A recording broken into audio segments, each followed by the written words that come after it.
আজকের এই সংক্ষিপ্ত দার্সের আলোচ্য বিষয় যৌবনকালের ইবাদতের গুরুত্ব ও ফজিলত। শুরুতেই আল্লাহ সুবহানাহু ওয়া তাআলার কাছে তৌফিক কামনা করছি যে এই বিষয়ে কোরআন ও সুন্নাহর আলোকে কিছু আলোচনা পেশ করব। মুস্তাঈনান বিল্লাহ ওয়া হুয়া ওয়ালিয়্যুত তাওফীক। সম্মানিত মুসলিম ভ্রাতৃমণ্ডলী, প্রিয় যুবক ভাই, যৌবনকাল হলো জীবনের সবচেয়ে গুরুত্বপূর্ণ একটি অধ্যায়। যদি কোনো যুবক তার যৌবনকালের সংরক্ষণ করতে পারে, তার যৌবনের যথাযথ মূল্যায়ন করতে পারে, যৌবনকাল যদি আল্লাহ রাব্বুল আলামিনের দাসত্ব গোলামীর মধ্য দিয়েই অতিবাহিত করতে পারে, তাহলে আশা করা যায় যে তার পরবর্তী যে জীবন, দুনিয়ার যে সংক্ষিপ্ত জীবন, এটা সুন্দর হবে। আর যৌবনকালে যারা পথভ্রষ্ট হয়ে যায়, সিরাতুল মুস্তাকিম থেকে বিচ্যুতি যাদের ঘটে, যারা পাপাচার, কামাচার, অনাচার এসবের সাথে যারা জড়িয়ে পড়ে, তারা তাদের বাকি জীবন, দুনিয়ার এই ছোট্ট জীবনের বাকি যে অংশটা থাকে, সেই জীবনে তার আফসোস আর কষ্ট করতে করতেই এর সমাপ্তি ঘটে। এজন্য যৌবনকালের গুরুত্ব ইসলামে বিশেষভাবে দেওয়া হয়েছে। নবী সাল্লাল্লাহু আলাইহি ওয়াসাল্লাম বলছেন, ইগতানিম খামসান ক্বাবলা খামসিন, পাঁচটা জিনিসের পূর্বে তুমি পাঁচটা জিনিসকে মূল্যায়ন করো, গনিমত মনে করো, কাজে লাগাও। এর মধ্যে থেকে অন্যতম হলো ওয়াশাবাবাকা ক্বাবলা হিরামিক, তুমি তোমার যৌবনকালকে তোমার বার্ধক্য আসার পূর্বেই মূল্যায়ন করো। তাহলে আল্লাহ রাসূল সাল্লাল্লাহু আলাইহি ওয়াসাল্লাম আমাদেরকে বিশেষ করে যৌবনকালের মূল্যায়ন করতে বলেছেন, এবং এই যৌবনকাল সম্পর্কে আল্লাহ সুবহানাহু ওয়া তাআলা আমাদেরকে জিজ্ঞাসাবাদ করবেন, যেটা সুনান আত-তিরমিজিতে উল্লেখ রয়েছে। আল্লাহ রাসূল সাল্লাল্লাহু আলাইহি ওয়াসাল্লাম বলছেন, লা তাজুলু কদমা ইবনি আদম ইয়াওমাল কিয়ামাতি হাত্তা ইউসআলা আন খামস, আদমের সন্তান পাঁচটি প্রশ্নের জবাব না দেওয়া পর্যন্ত সে কিয়ামতের দিনে এক পাও এগোতে পারবে না, এক কদমও সে বাড়তে পারবে না। পাঁচটি প্রশ্নের জবাব তাকে আল্লাহ সুবহানাহু ওয়া তাআলা তার থেকে আদায় করে নেবেন। তার মধ্য থেকে অন্যতম হচ্ছে যে ওয়ান শাবাবিহি ফীমা আবলাহু, যে তুমি তোমার যৌবনকালকে কোথায় ব্যয় করেছো, কিভাবে ব্যয় করেছো। সম্মানিত সুধী, তাহলে যৌবনকাল সম্পর্কে যেহেতু আমাদেরকে আল্লাহ সুবহানাহু ওয়া তাআলার সামনে হিসাব দিতে হবে, এ সম্পর্কে আমাদেরকে জিজ্ঞাসাবাদ করা হবে, তাহলে এটা যে জীবনের একটা গুরুত্বপূর্ণ অধ্যায়, মূল্যবান সময়, এতে কোনো সন্দেহ নেই। তবে আমাদের এখানে অনেক মুরব্বীরা আছেন, আপনারা আমার কষ্ট পাবেন না যে আমাদেরকে বাদ দিয়ে যুবকদেরকে নিয়ে আয়োজন। আসলে আপনাদের ব্যাপারে বলা হয়েছে, খায়রুন নাস, সর্বোত্তম মানুষ হলো সে তালা উমরুহু ওয়া হাসুনা আমালুহু, যার আয়ু দীর্ঘ এবং আমল সুন্দর। মাশাআল্লাহ, অনেকের দাড়ি সাদা হয়ে গেছে, লম্বা আয়ু পেয়েছেন। আমাদের দাড়ি সাদা হওয়া পর্যন্ত আমরা আয়ু পাবো কিনা জানি না।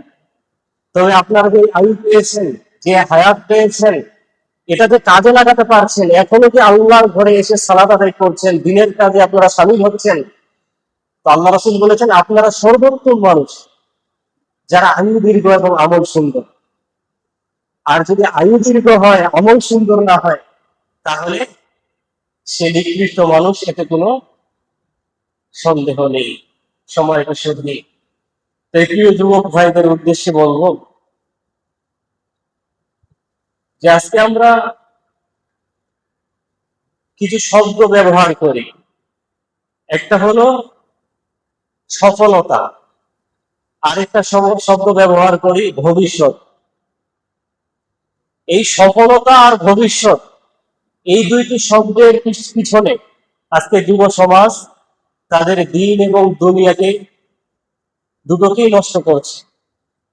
সফলতা মানেই আমাদের যুবকেরা বুঝে নিয়েছে যে বিসিএস ক্যাডার হতে হবে, সরকারি চাকরিজীবী হতে হবে, অথবা ইউরোপ কান্ট্রিতে গিয়ে সেটেল হতে হবে, গাড়ি বাড়ি থাকতে হবে, যে কোনো ভাবে যে কোনো মূল্যে হালাল হারাম যাচাই বাছাই করা ছাড়াই আমাকে সফলতা অর্জন করতে হবে। কারণ সফলতা মানে যুব সমাজ বুঝে নিয়েছে দুনিয়াবী ভোগ বিলাসিতা, আমোদ প্রমোদ, সুখ স্বাচ্ছন্দ্যকে। কিন্তু সফলতা বলতে আল্লাহ সুবহানাহু ওয়া তাআলা অন্য জিনিসকে বুঝিয়েছেন।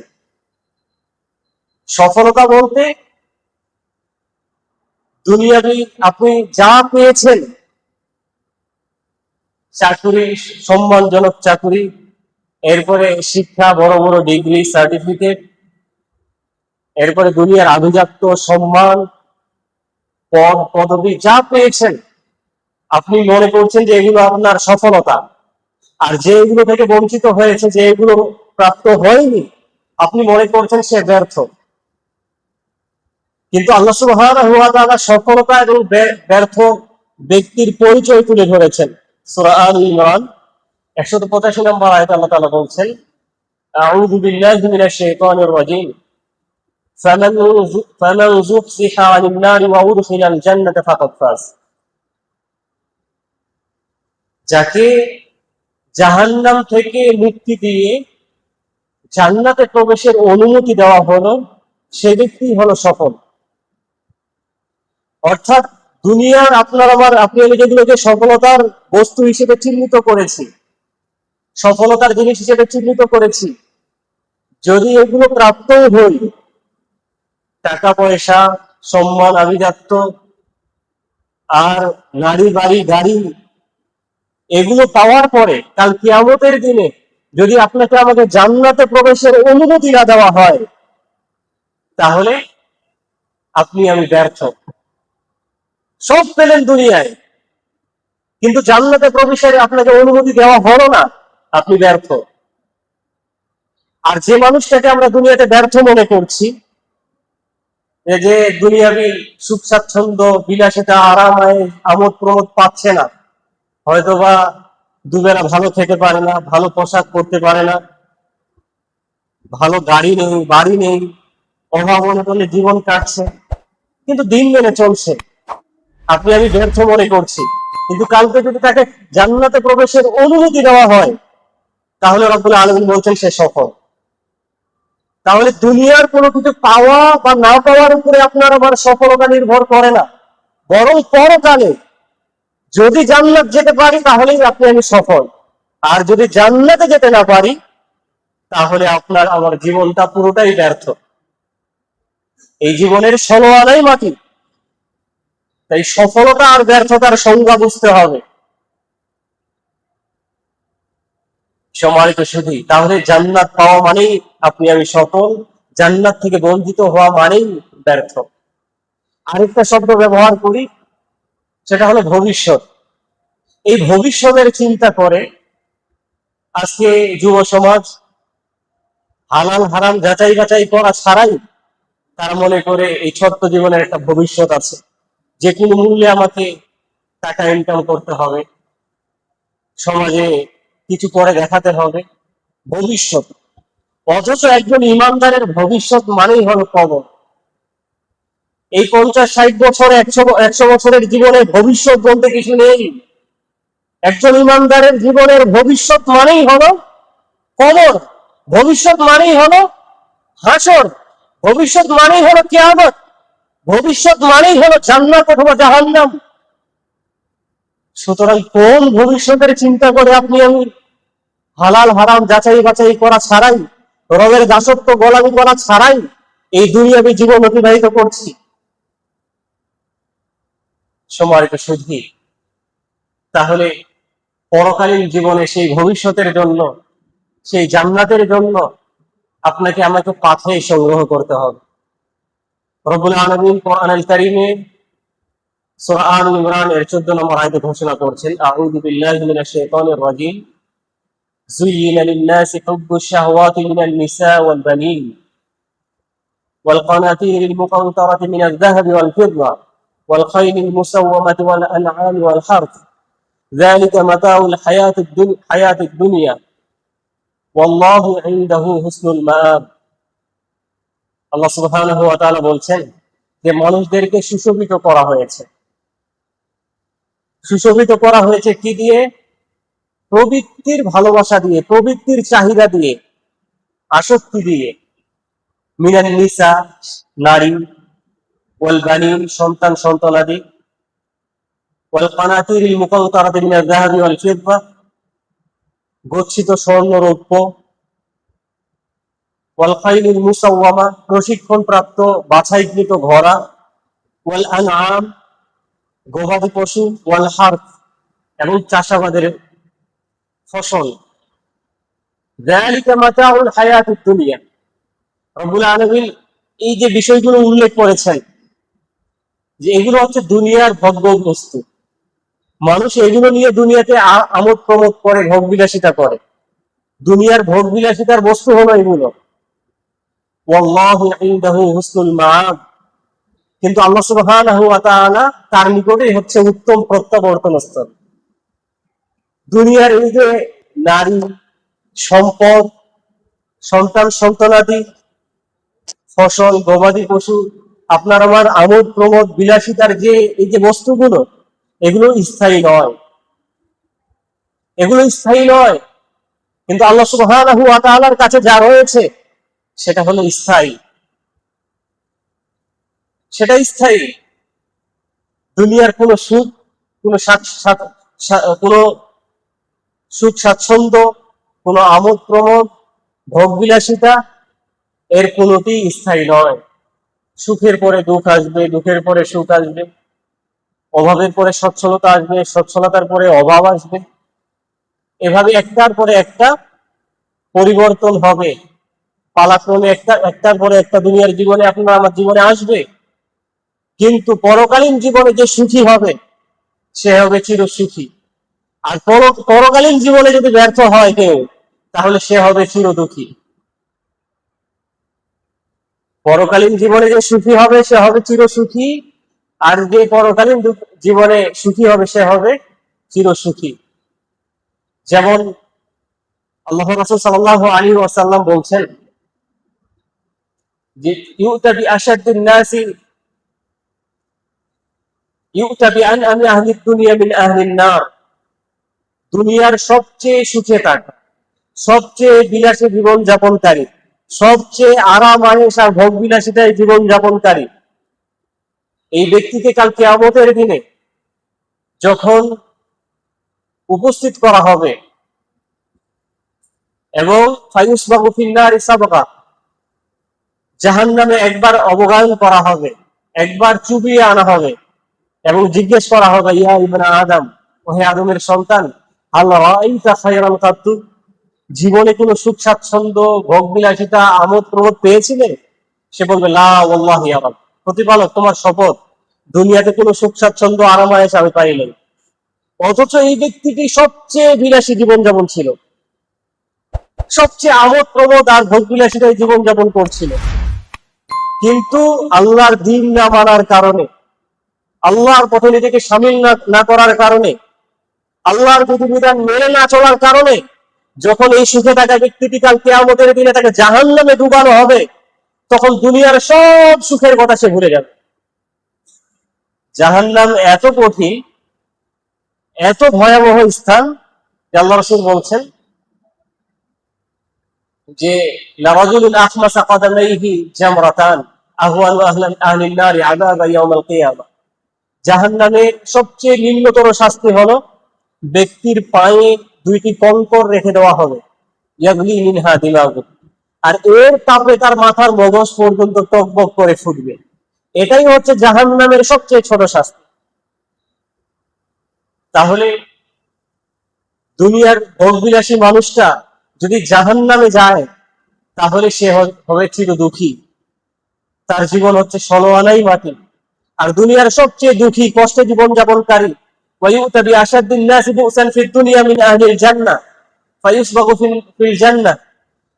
জান্নাতের দুনিয়ার সবচেয়ে দুঃখী মানুষটা যে দিন মেনে চলতো কষ্টে জীবন যাপন করার পরেও, তাকে যখন জান্নাতে একবার অবগায়ন করে আনা হবে, চুবিয়ে আনা হবে, এরপরে জিজ্ঞেস করা হবে, ইয়া ইবনা আদম হাল রাআইতা বুসান কাত্তু, দুনিয়াতে কোনো কষ্ট পেয়েছিলে? দুনিয়াতে কোনো বিপদ আপদ তোমার উপর দিয়ে গিয়েছিল? সে বলবে লা ওয়াল্লাহি ইয়া রাব, প্রতিপালক, দুনিয়াতে কোনো কষ্ট আমি দেখি নাই, কোনো বিপদ আপদ আমাকে পাই নাই। তাহলে দুনিয়ার কষ্টে জীবন যাপনকারী ব্যক্তি কাল জান্নাতে যখন যাওয়ার অনুমতি পাবে দুনিয়ার দিন মেনে চলার কারণে, দুনিয়ার কোনো কষ্টের কথা তার মনে থাকবে না। জান্নাত এত সুখের স্থান, এত ভোগবিলাসিতার স্থান, কেউ যদি একবার জান্নাতে যায় তাহলে দুনিয়ার কোনো কষ্টের কথা তার মনে থাকবে না। আ'দাতু লি'ইবাদিয়াস সালিহিন মা লা আইনুন রাআত ওয়ালা উযুনুন সামিআত ওয়ালা খাতারা আলা কলবি বাশার।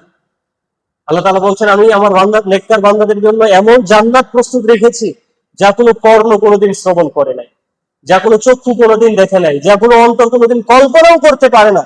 জান্নাত কত ভোগবিলাসিতা আর আরাম-আয়েশের স্থান। তাই প্রিয় যুবক ভাই, জান্নাতের সেই সুখ পেতে হলে দুনিয়ার এই কিছু সুখকে বিসর্জন দিতে হবে। একটা প্রবাদ আছে, মান তাআজ্জালা বিশাইইন উকিবা বিল হিরমান, যে ব্যক্তি কোনো কিছু পাওয়ার জন্য তাড়াহুড়া করে সে সেটা থেকে বঞ্চিত হয়, যেমন দুনিয়াতে পুরুষদের জন্য রেশমি কাপড় হারাম, স্বর্ণ ব্যবহার করা হারাম, কারণ এগুলো জান্নাতের ভোগবিলাসিতার বস্তু, জান্নাতীদের এগুলো বৈশিষ্ট্য। তাহলে দুনিয়াতে যারা ব্যবহার করবে জান্নাতে গিয়ে তারা পাবে না। আপনি মনে করছেন বাবা মরছে না, সম্পদের ওয়ারিস হতে পারছি না। কেউ বাবাকে যদি মেরে দেয় তাহলে সে সম্পদের ওয়ারিস হতে পারবে না। কেন? কারণ হত্যাকারী কখনো সম্পদের ওয়ারিস হয় না, ইসলাম বলছে। তাহলে তাড়াহুড়া করলেন, এর মানে কি আপনি বঞ্চিত হয়ে গেলেন। এরকম কিছু বিষয় আছে। দাড়ি না থাকা এটা জান্নাতীদের বৈশিষ্ট্য, জান্নাতীদের মুখে দাড়ি থাকবে না, তাদের চেহারায় দাড়ি থাকবে না। এখন আপনি যদি দুনিয়াতে জান্নাতের এই সুখ পেতে চান, হয়তোবা জান্নাতে আপনাকে এই সুখ থেকে বঞ্চিত করা হবে, কারণ এটা জান্নাতীদের বৈশিষ্ট্য। আপনি কেন আপনার দাড়িতে হাত লাগাবেন, এটাকে খাটো করবেন বা চাচবেন? মনে রাখতে হবে, দাড়ি রাখা আল্লাহ রাসূল রেখেছেন, এই জন্য দাড়ি রাখা সুন্নাহ, রাখার নির্দেশ দিয়েছেন, এই জন্য দাড়ি রাখা ওয়াজিব। আর দাড়ি কাটতে, দাড়ি চাচতে নিষেধ করেছেন, এই জন্য দাড়ি কাটা, দাড়ি চাচা হারাম। বর্তমান বিশ্বের অন্যতম শ্রেষ্ঠ আলেম শেখ সালেহ আল ফাওজান হাফিজাহুল্লাহ, যিনি এখনো জীবিত রয়েছেন, তার বক্তব্য হলো, যে যুবক দাড়ি কাটে তার খাসি হয়ে যাওয়া দরকার, অন্ধকোষ কেটে ফেলে দেওয়া দরকার। কারণ অন্ধকোষ যদি সে কেটে ফেলে দেয়, সে আর যুবক থাকবে না, পুরুষ থাকবে না। এরপরে সে দাড়ি না রাখুক, সমস্যা নেই। কিন্তু আপনি যদি যুবক পরিচয় দেন, পুরুষ পরিচয় দেন, আপনাকে দাড়ি রাখতেই হবে, আপনি দাড়ি রাখতে বাধ্য। প্রিয় যুবক ভাই, তাহলে আল্লাহ রাব্বুল আলামিন দুনিয়ার কিছু ভোগবিলাসিতার বস্তু দিয়েছেন, নারী, সন্তান, সম্পদ, এরপরে গাড়ি বাড়ি, এগুলো হচ্ছে দুনিয়াবী ভোগ্য বস্তু, এগুলো স্থায়ী নয়। আল্লাহ সুবহানাহু ওয়া তাআলা তার নিকটে রয়েছে উত্তম প্রত্যাবর্তন স্থল। কারণ দুনিয়াবী সুখ একসময় শেষ হয়ে যায়। শ্বশুর বাড়ি মধুর হাড়ি, দুদিন পরে ঝাড়ুর বাড়ি। শ্বশুর বাড়ি সবসময় একই রকম আদর হয় না, পুরাতন হলে আর নতুনের মতো আদর করবে না। কিন্তু জান্নাত এত সুখের স্থান, সেখানে দিন দিন আপনার আমার নিয়ামত বৃদ্ধি পেতেই থাকবে। জান্নাতীদের চেহারা দিন দিন সৌন্দর্য লাভ করবে, পোশাক আশাক দিন দিন নতুনত্ব লাভ করবে, আমোদ প্রমোদ আর ভোগবিলাসীরা দিন দিন বৃদ্ধি পাবে।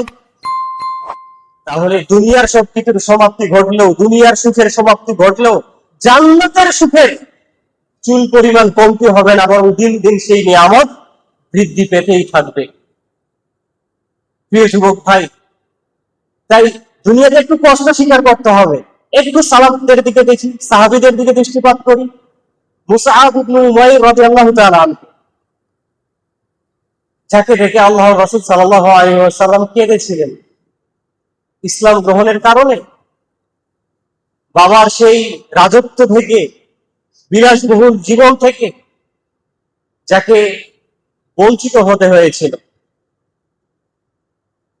যার জীবনটা ছিল এত সুখ স্বাচ্ছন্দ্যের ছিল যে মুসআব ইবনে উমাইর রাদিয়াল্লাহু তাআলা আনহু এত দামি সুগন্ধি ব্যবহার করতেন যে এই সুগন্ধি ব্যবহার করে তিনি যদি রাস্তা দিয়ে হাঁটতেন, মানুষ বলতো যে এই রাস্তা দিয়ে মুসআব হেঁটে গেছে।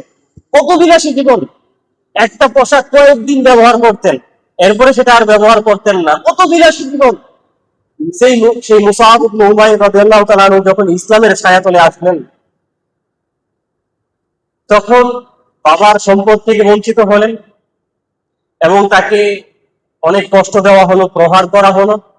এই মুসআব ইবনে উমাইর রাদিয়াল্লাহু তাআলা আনহু যখন উহুদ যুদ্ধে শাহাদাত বরণ করেন, তখন সহিহুল বুখারীতে উল্লেখ রয়েছে, যেটা আব্দুর রহমান ইবনে আউফ রাদিয়াল্লাহু তাআলা আনহু বর্ণনা করছেন, যে তাকে খাবার দেওয়া হলো। আব্দুর রহমান ইবনে আউফকে ইফতারের পূর্ব লগ্নে তিনি খাবার নাড়াচাড়া করছেন আর বলছেন, মুসআব ইবনে উমাইর ওয়া হুয়া খায়রুম মিন্নি। মুসআব ইবনে উমাইর সে তো আমার চেয়েও উত্তম ব্যক্তি।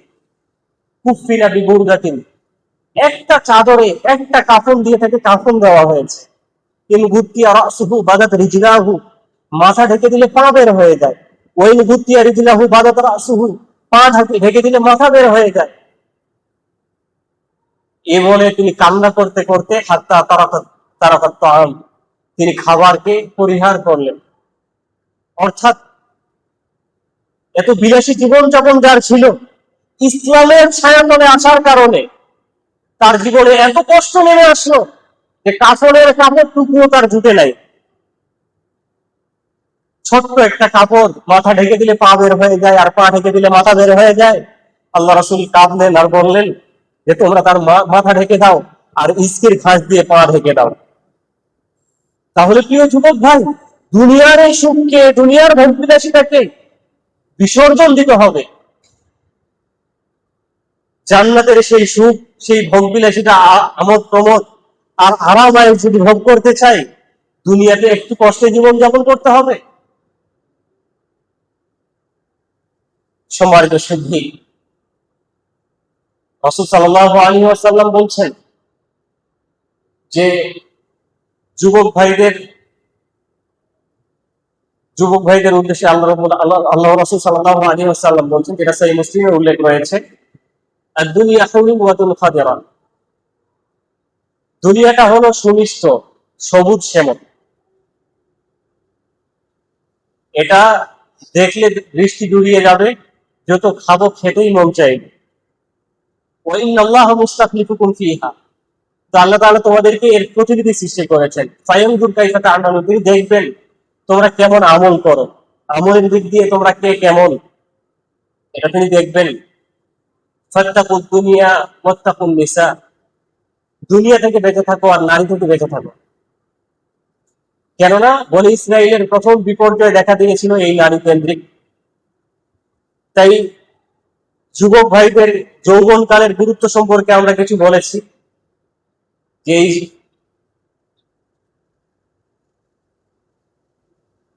যৌবনকালের গুরুত্ব সম্পর্কে আমরা বলেছি যে এই যৌবনকালকে আল্লাহ রাসূল আপনাকে আমাকে গনিমত মনে করতে বলেছেন বার্ধক্য আসার পূর্বে, এবং এই যৌবনকালের হিসাব আপনার আমার থেকে নেওয়া হবে।